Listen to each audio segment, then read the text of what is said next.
السلام علیکم ورحمۃ اللہ تعالی وبرکاتہ۔ محترم سامعین، امید کرتا ہوں کہ سب خیر و عافیت سے ہوں گے۔ جیسا کہ ہم نورانی قاعدہ پڑھ رہے ہیں تو الحمدللہ نورانی قاعدہ کی تختی نمبر 1 مفردات اور تختی نمبر 2 مرکبات الحمدللہ ہم کمپلیٹ کر چکے ہیں اور ان کو ہم پڑھ چکے ہیں۔ آج ہم پڑھیں گے تختی نمبر 3 حروف مقطعات۔ حروف مقطعات کو صحیح پڑھنے کا طریقہ آج ہم سیکھیں گے۔ ان سے پہلے اگر آپ ہمارے چینل پر پہلی بار آئیں تو ہمارے چینل کو سبسکرائب کر لیجئے گا۔ ویڈیو اچھی لگے تو اس کو لائک کریں اور اپنے دوست و احباب کے ساتھ اس کو شیئر کریں تاکہ ان کو بھی فائدہ ہو جائے۔ تو محترم سامعین، اگر آپ قرآن مجید تجوید کے ساتھ آن لائن پڑھنا چاہتے ہیں یا اپنے بچوں کو گھر بیٹھے آن لائن پڑھانا چاہتے ہیں تو آپ ہم سے واٹس ایپ پر رابطہ کر سکتے ہیں اور رہنمائی بھی حاصل کر سکتے ہیں۔ تو سامعین، تختی نمبر 3 حروف مقطعات کو شروع کرنے سے پہلے کچھ باتوں کا ذہن نشین فرما لیجئے گا۔ جب بھی حروف مقطعات کو پڑھا جاتا ہے تو ایک سوال ذہن میں آتا ہے کہ حروف مقطعات کسے کہتے ہیں؟ تو اس کا جواب یہ ہے کہ قرآن پاک میں بعض سورتوں کے ابتدائی حروف جو الگ الگ اور بغیر حرکت کے پڑھے جاتے ہیں ان کو حروف مقطعات کہتے ہیں۔ اچھا، دوسرے نمبر پر یہ جو نشانی آپ دیکھ رہے ہیں اس نشانی کا نام ہے مد۔ اس کو مد کہتے ہیں۔ جس حرف کے اوپر یہ مد ہوگی اس کو 3 الف کی مقدار ہم کھینچ کر پڑھیں گے، ٹھیک ہے؟ اس کے علاوہ دیکھیں میم کے اوپر یہ 3 دندان والی شکل آ رہی ہے، اس کو شد کہتے ہیں، اور اگر میم کے اوپر یہ شد ہے تو یہ میم مشدد ہے۔ اب اس میم مشدد کو ہم 1 الف کی مقدار گنہ کے ساتھ پڑھیں گے، ٹھیک ہے؟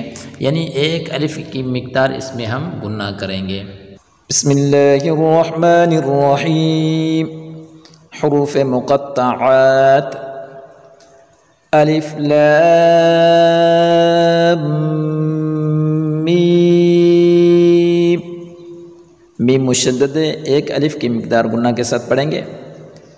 الف لام میم صاد۔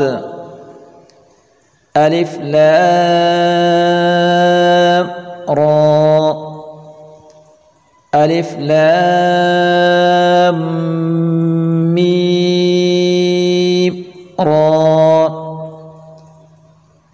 کاف ہا یا عین صاد۔ عین اور صاد دونوں کے بیچ میں 1 الف کی مقدار گنہ کے ساتھ پڑھیں گے۔ ایک دفعہ پھر پڑھتے ہیں۔ کاف ہا یا عین صاد۔ طٰ طاسیم میم۔ یہاں سین کو ہم سین نہیں پڑھیں گے، سیم پڑھیں گے۔ ایک دفعہ پھر پڑھتے ہیں۔ طاسیم میم۔ طاسین یاسین صاد حامیم حامیم۔ عین سین قاف۔